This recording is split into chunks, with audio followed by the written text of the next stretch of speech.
We are going to talk about the economy. We're going to talk about VAT. So, ladies and gentlemen, this is Eugene, aka G Money, and you are on the King's Podcast. And in this episode, or in this segment, I'm talking about net worth. I'm talking about net worth. I'm talking about money. The name says it all. G Money. We talk about money. We talk about finances. So, what do I want to talk about? In the past video that I did, I spoke about VAT and the fact that most people, they are opposed to the idea of VAT because we think, including myself, we think that our government is corrupt. They are going to chow money. Look at how much money is on the budget. Look at how much money is on the South African budget. South African budget right now, it's sitting at around 600 billion US dollars or 2 trillion rands. Look at that, 2 trillion rands or close to 125 billion, somewhere there. There's a lot of billions there. There's a lot of billions that South Africa is having in the budget. So what do you think they're going to do with 33 billion rand when they are dealing with 2 trillion rands in budget? South African budget is worth almost 2 trillion rands, and in dollars, it's a lot of dollars, man. It's a lot of dollars. So in rands, 2 trillion. And you are saying that they must not increase VAT because this 0.5%, are you listening to yourself? 0.5% VAT, you think they are going to chow that money compared to how much budget they have. They can just eat the 2 trillion. They can just eat how much money they already have in SARS pockets, in SARS bank, how much money they are already collecting. They can just eat that. If you think they are so corrupt that they are going to chow money, they are already collecting money. If they are chowing, they are already chowing. You know what I mean? So it is not a justifiable reason to say that VAT must not go up because people will eat money. They already have control over 2 trillion. Every single year, the budget is above 1 trillion, 1.8 trillion. And this year is 2 trillion. The budget that they expect to receive is 2 trillion. And you are worried about 33 billion rands. A single 33 billion rands, you think they are going to chow that money. So let's look at the history of VAT in South Africa. This information is available in the public, but as G Money, as the King's Podcast, I'm bringing it to you to increase the understanding of why you must not think that VAT is going up and it's a punishment to the poor, it's a punishment to the working class. It is mandatory for VAT to go up. Tax goes up every single year. Why don't you cry about tax? And when your tax goes up, it doesn't go up by 1%. It goes up by a lot. You know, why don't you cry about tax that they charge you on your salary? Now you want to cry about VAT. And this VAT is going to increase the amount of money that looks after the poor. So before I go into the USA, the tariffs, 35%, 60% upwards, and other tariffs that have been imposed on South African goods that we sell to America, let's first look at the history of VAT. In South Africa, value-added tax or goods tax, GST, general sales tax, when it started back in 1978, as far back as on record, it was 3%. South African government, ANC government, was nowhere near this budget. Let me take a sip of more fire. South African government, current ANC government, MK, the DA, they were nowhere close to this budget. They were nowhere close to being in charge. There was a government in charge. They were charging 4% in July 1978, the introduction of VAT. And then in 1982, from 78 to 82, it increased by 1% to 5%. It increased then again in 82, the same year, it increased twice. So it can happen. This 0.5% can happen within 12 months. It's not something new. It happened in 1982. Some of us were not born yet. It happened in 82, in March, and in September. Within 6 months, VAT increased twice, 1% each, 2% within 6 months. So this is not the first time that VAT is going up. In 82, it went up twice in the same year. And then it went again by 1% in Feb 1984, 2 years later. In 84, in July, again, it went above from 7% to 10%. That's an increase of 5% within a year. It went up from 7 to 10, whereas it was from 6 to 7. So it went up by 5% within a space of a year, guys. So VAT has been going up. In 1984, it went up. In 1985, VAT went up again to 12%, from 10 to 12% just a year later. Every single year, or within a space of 4 years, it went up multiple times. So this is not the first time. You don't have to panic. VAT has been going up by multiple percentages. It started at 4%. It went up when South African government took over VAT in 1993, 1994. VAT it went up from 1991 to 1993 by 4%. It became 14% in 93. So, and then it went up by 1% in 2018. From 93 to 2018. How many years is that? 93, 2003, 2013. 20 years. There's a gap where VAT was not going up. But now VAT is going up. It is mandatory, guys.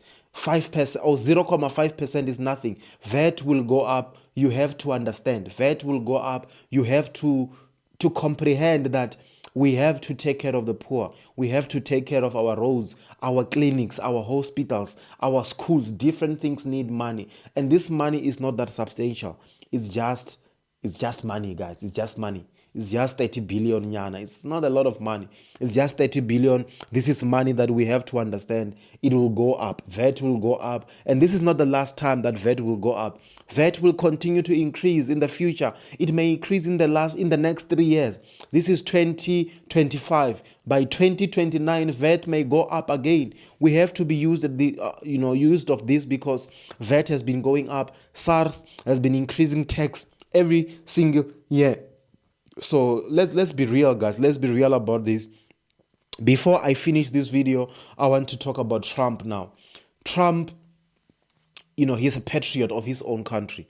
I'm a fan of Trump. I've been saying this many times. I'm a fan of Trump. Many people in South Africa, in the world, black people, you grew up listening to Trump. You grew up watching Trump on TV. You grew up watching The Apprentice. I grew up watching that. I grew up listening to Trump. I grew up idolizing him. Most of us, we are fans of Donald Trump. So we must not act, all holy right now, thinking that this guy is a racist, this guy is against our country, is against Africa. Now, all of a sudden, you hate him. You don't hate this guy. You are just uncomfortable because of the policies that he's doing to favor his own country. He's favoring his own country. He knows that you are going to get mad. He knows that South Africa and other countries are going to get mad. They are going to act irrationally. They are going to bounce back. They are going to fight back like what China is doing. Different countries are not going to just take this line down. If somebody comes to your house and they want to increase how much money they're charging at you, for the job that they're doing for you, you are going to charge the same. If you had an opportunity to do business for them, you will charge them the same. You're not going to feel sorry. You're not going to feel sympathy. You are going to charge them as you see fit. And because you have been triggered, you have been, you have been inspired by them doing something bad to you, you are going to do something bad back to them. So that is what is happening with Donald Trump. Different countries, including South Africa, Namibia, Lesotho, China, Russia, all different countries, Canada, European countries, South American countries, they are going to react. And when they react, it's going to hurt them. It's going to hurt the US also. But what I'm trying to say is that as a country, South Africa is going through a lot. The things that we are facing right now is affecting us in a way that it will deal with us. It will deal with us. Business was immediately when our tariffs went up on all goods, any type of product that we sold to America, to the US, immediately when things started to get announced, things started to change. Farmers were complaining that the production of orange has been planned for a year, for multiple years. Investments have been made into the orchards, into the factories, into, orange juice processing plants. Sometimes juice is sold to America as a commodity. Orange juice can get frozen and sold as a commodity. There has been investments in Africa, in South Africa, in the Eastern Cape. There have been many investments that were done to make it possible for us to continue to produce, for us to continue to produce things to the US, to continue to supply the US with oranges. So the result of the tariffs affecting us, it means that whatever we had planned, whatever investments South Africa had in our production, anticipating that we're going to supply the US, is going to get affected. We have to look at other situations. Being an entrepreneur, farmers know about that. Farmers know that being an entrepreneur, you must find different avenues of supplying your products, find different ways of converting your goods. Instead of selling them to the US, find a way to process them locally. We have the capability. We have many companies like your RCL, your Series Fruit Processing, your Rhodes Fruit canning and processing. We can process our own products. We can find avenues. We can find ways to educate South Africans about the importance of fruit, the importance of fruit juice, and the importance of to our health about fruits that we produce in South Africa. We can channel the resources locally. South African farmers, South African business people, small businesses, we can do whatever we can possible to push our own products locally. We can hustle and have that hustling spirit to make it possible. Every hustler know what to do when they are confronted with a situation that is not going well. We are all capable. So my point is that the fact that Donald Trump has increased the tariffs and he has put a freeze on those tariffs for 90 days, it means he's giving us time. He's giving us time to reconsider, to negotiate with him, and he has an outcome. The American government has an outcome that they are anticipating from South Africa. They have an outcome that they are anticipating and expecting for us to do. They're expecting us to negotiate, renegotiate, come up with a plan that will benefit both of us. At the end of the day, he's a master negotiator. Trump is a master negotiator. He's going to negotiate what is best for his country. South Africa must do the same. We must send the best negotiators out there so that they can negotiate on our behalf and improve our country. So before I go, guys, this was my message. Don't worry about VAT. It's a small portion of our budget. Don't worry about different things that are happening. Businessmen who have been dealing with exports and dealing with the US, they know what to do. This increase in tariffs, it has not happened for the first time. Tariffs increase all the time. So my point before I go is that we have to be proactive as a country.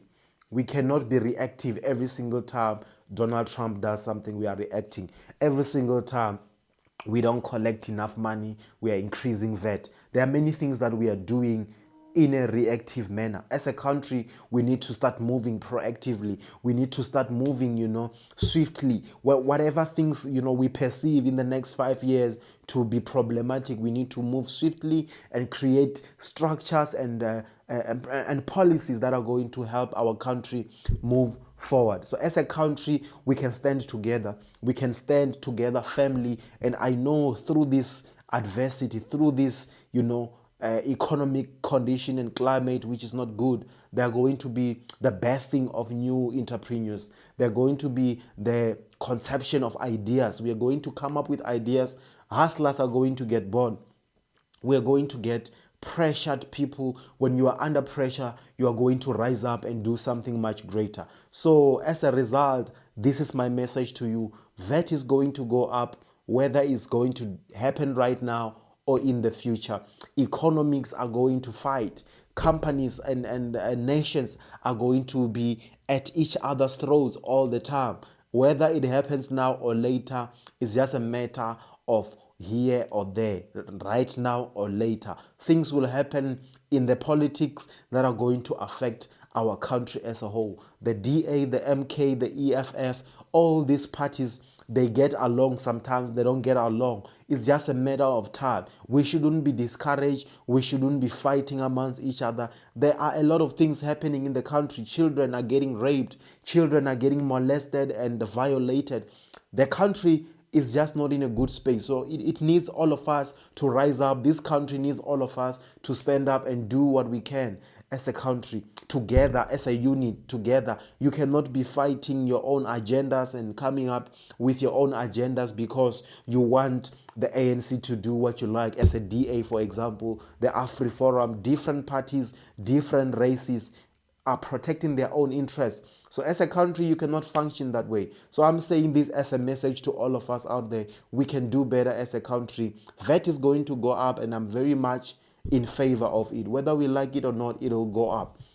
Whether it is happening right now or later, it's just a matter of when. So, ladies and gentlemen, this is the King's Podcast with Eugene, your host, aka GGGGG Money. We talk about money, we talk about finances, everything happening within our country that affects our life. We're going to talk about it. I'm going to see you next time in the next episode with the co-host Cleo. We're going to talk about other things that are happening in the country. You can always expect an improvement on this chat, on an improvement on this podcast. It's your boy Eugene, aka G Money. We're out until next time. Peace.